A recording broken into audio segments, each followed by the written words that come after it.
We've all done it. We've all heard ourselves say, oh, I'm the kind of person who doesn't eat vegetables, who doesn't work out, who doesn't finish what I started, who's always late, who doesn't drink water, who always procrastinates, who gets angry at the drop of a hat, who is always anxious, who is a workaholic, who fill in the blank, with a negative proclamation about our history and habits. A negative story about who we are, stated as fact about the present and the future. These kind of declarations keep us stuck in what has been, with little room for growth. Does this habit sound familiar, my love? If so, I promise you're not alone. I hear it so often, and I'm here to support you in seeing this habit, pausing, and accepting it, so you can start to rewrite it and to build a future in which you are the boss of you and the kind of person you want to be. You're listening to Feminist Wellness, the only podcast that combines functional medicine, life coaching, and feminism to teach smart women how to reclaim their power and restore their health. Here's your host, nurse practitioner, functional medicine expert, herbalist, and life coach, Victoria Albina. Hello, my loves. I hope this episode finds you doing so well. I am on my way to San Francisco this week to give a lecture about holistic approaches to mental health concerns, depression and anxiety primarily. I'm excited to really geek out about the science and to share the cognitive behavioral framework that I share with y'all here on the Feminist Wellness podcast, and the thought management protocol that I use to help folks and myself to change our thoughts, to change our feelings, and thus to change our entire experience of the world. I'll also be talking about the magical power of breathwork meditation to help us transcend our stories of pain and suffering, to shift our relationship to our childhood wounds, our mother and father wounds, our witch wounds for those of us holding that story. Oh, story I have held myself. And I'll be talking more about our wounds, how to heal them in coming episodes, and in the course I'm creating just for you to help supercharge your healing using cutting-edge science and functional medicine, breathwork, and super smart life coaching techniques. I am so excited about this upcoming program, and I can't wait to give you the details so soon. Today, we'll be having a conversation, you and I, about the words we use to define ourselves. And I say a conversation because I would love to hear your thoughts on this episode and all the others over on the Instagrams and the Facebooks. I post a preview of the coming episode there each week with a cutie little video snippet about it, and I would be so honored and delighted to hear from you in the comments section. When you're done with this episode, hop on over to your social apps and find me at Victoria Albina Wellness. I can't wait to hear from you. So, negative self-definition. Whew, that's a doozy. So, saying things like, I'm not the kind of person who takes time for self-care, or I'm just the kind of person who gives too much.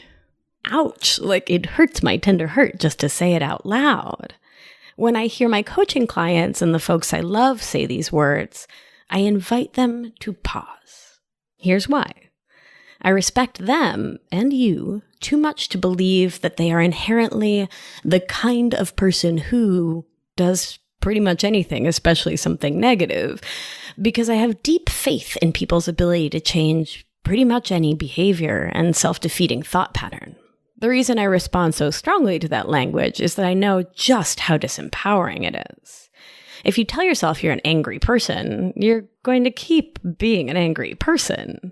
That is, if you keep having that thought, I'm the kind of person who gets angry easily, or, oh, I'm just generally pissed off about the world, you're going to feel that way because our thoughts create our feelings. We then take action based on that feeling, so feeling angry can lead you to act in an angry way, likely creating a situation that you'll then need to deal with on the other end.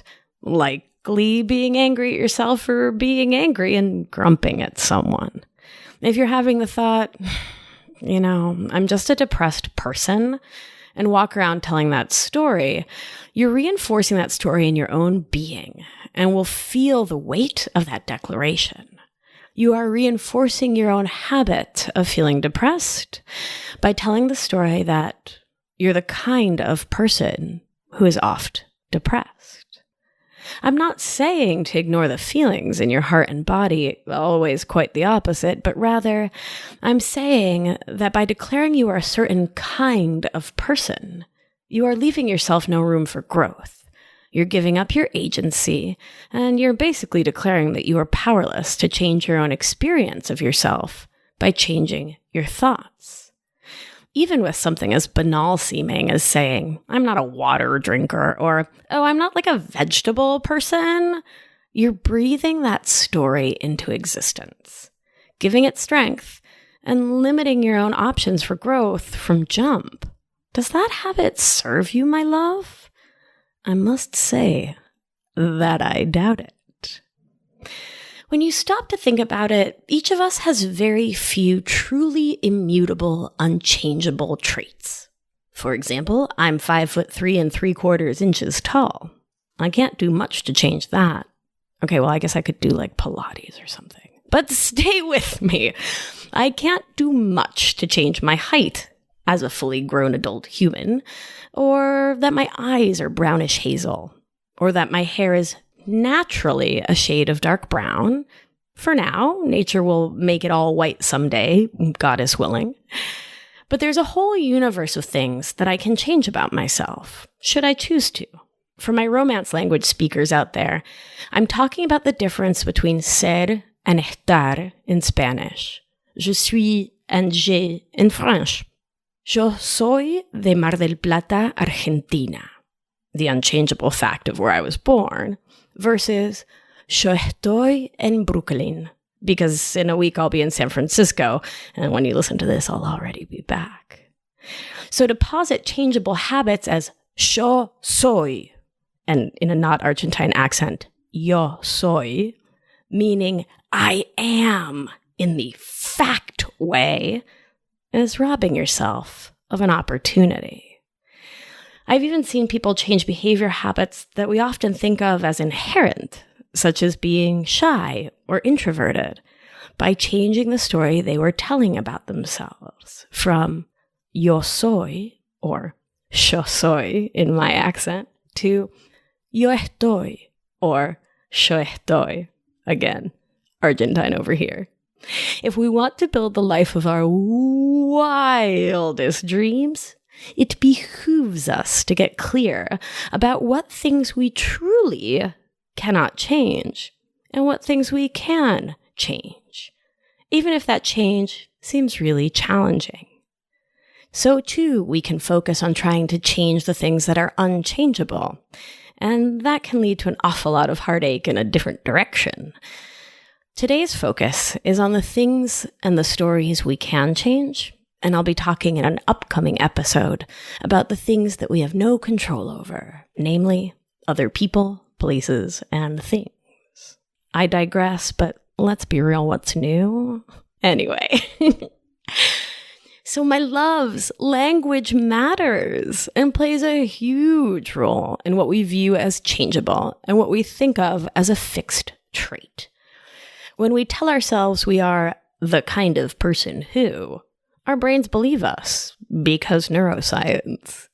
We are reinforcing over and over again the belief that whatever the behavior or characteristic is cannot be changed and is just a part of who we are for the next 70 or 80 years or whatever.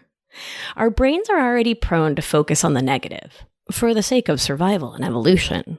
So we're adding fuel to the fire when we tell ourselves that we cannot change or that some negative behavior we've historically engaged in is intrinsic to who we are.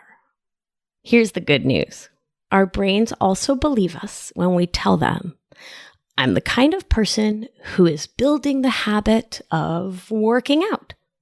I'm the kind of person who is learning to love vegetables. I'm the kind of person who is learning day by day to control my anger.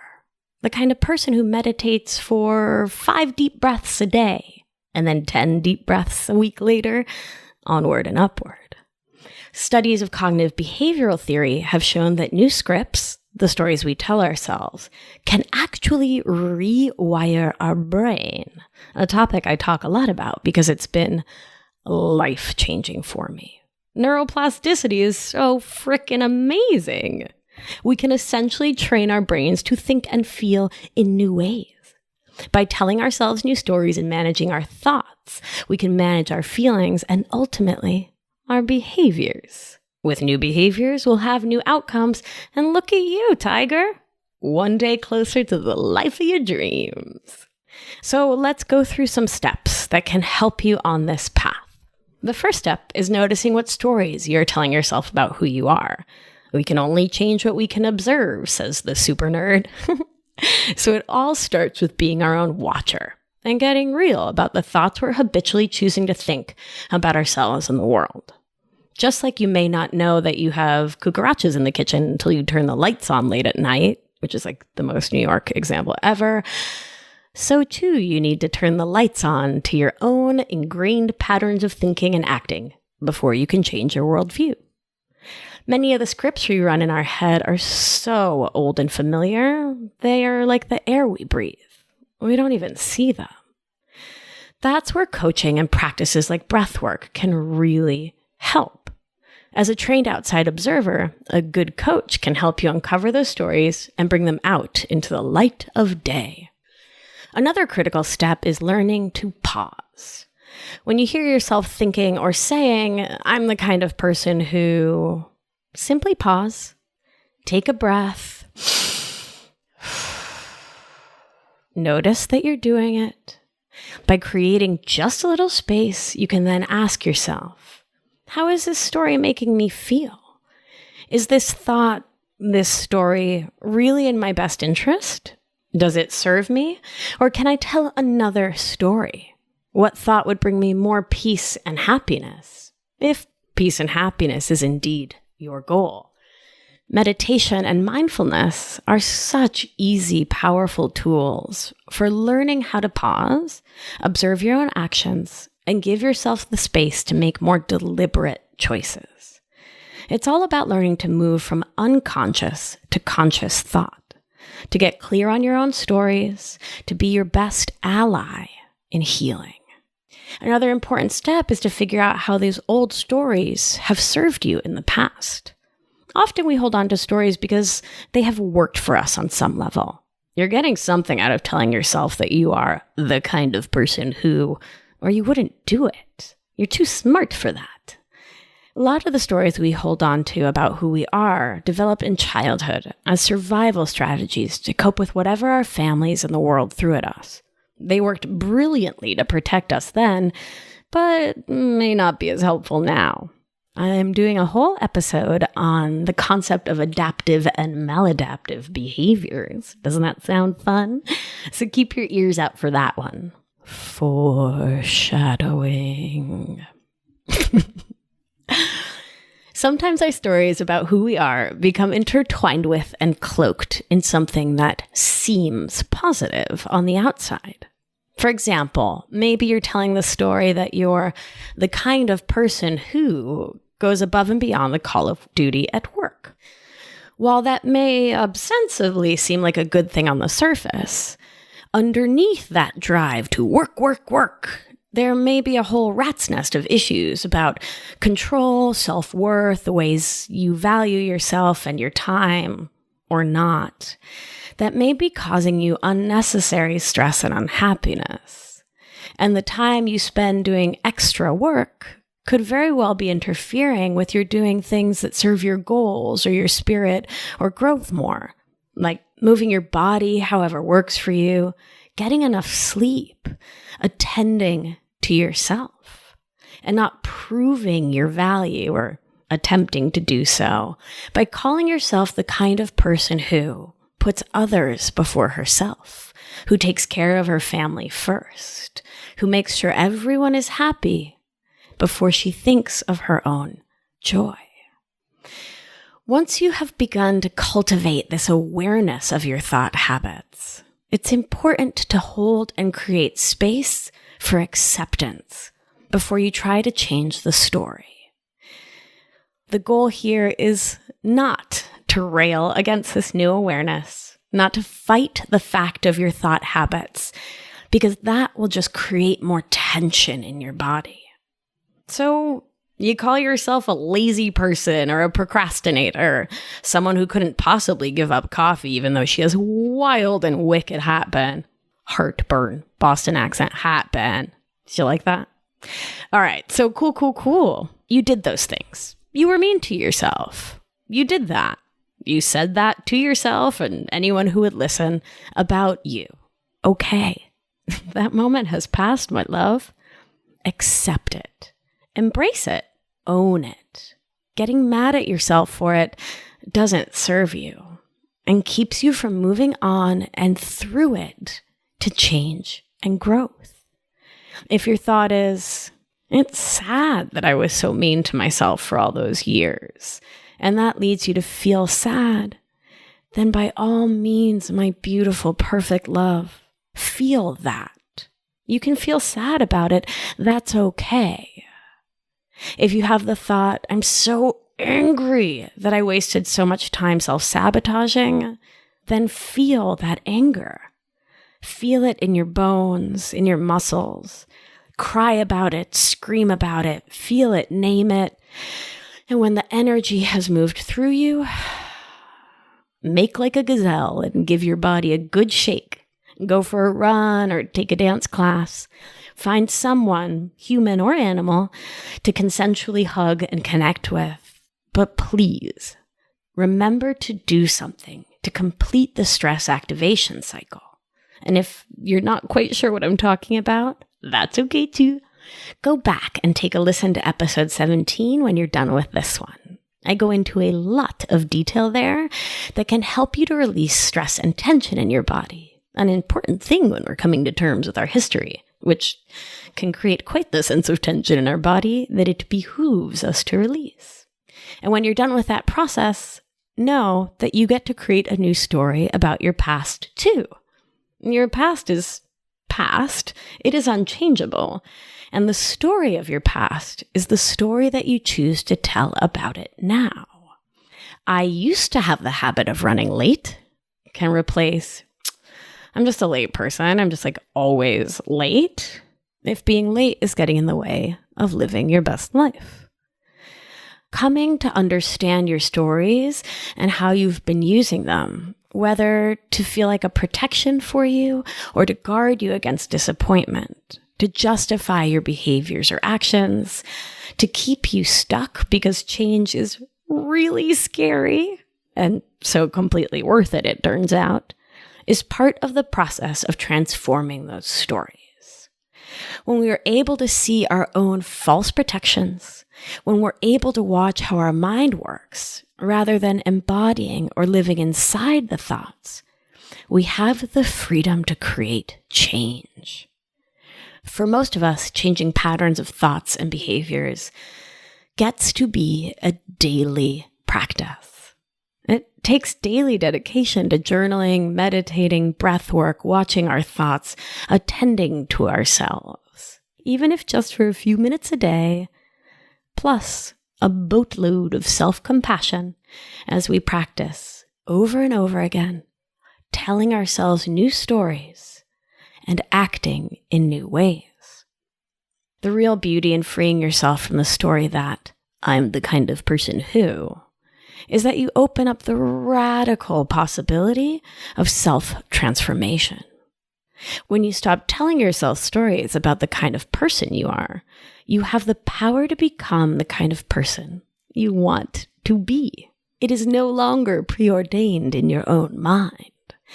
And you can be the kind of person who is living the life of your dreams, a life full of beauty, health, happiness, gratitude, a connection with great spirit, however you define that, community, love, and friendship. Love and friendship, first of all, from you, for you. I hope that this was helpful, my loves, and I thank you for listening to this week's episode of the Feminist Wellness podcast. Hop on over to Instagram and follow me there at Victoria Albina Wellness. Cruise on over to victoriaalbina.com. Sign yourself on up for my email list to be the first to learn about my upcoming breathwork course, a 4-week at-home program where you'll learn the life-changing practice of the 2-part pranayama breathwork I've been so honored to learn, and that has been so life-changing for me. You'll get videos, worksheets, journal prompts, and soundtracks so you can complete this practice at home in your own time, so you can follow along each week, or you can go at your own pace. And you can go back and repeat the lessons anytime you want, forever and ever and ever. How fun! I can't wait to share this offering with you, my love. It just makes me so happy to think of y'all sitting at home, listening to my voice and some really good tunes, and engaging in the transformational work of breathwork. Ooh, so fun! Okay, until next time, take good care of yourself, and remember, you are safe, you are held, you are loved. And when one of us heals, we help heal the world. Be well, my darling. Thank you for listening to this week's episode of Feminist Wellness. If you like what you've heard, head to victoriaalbina.com to learn more.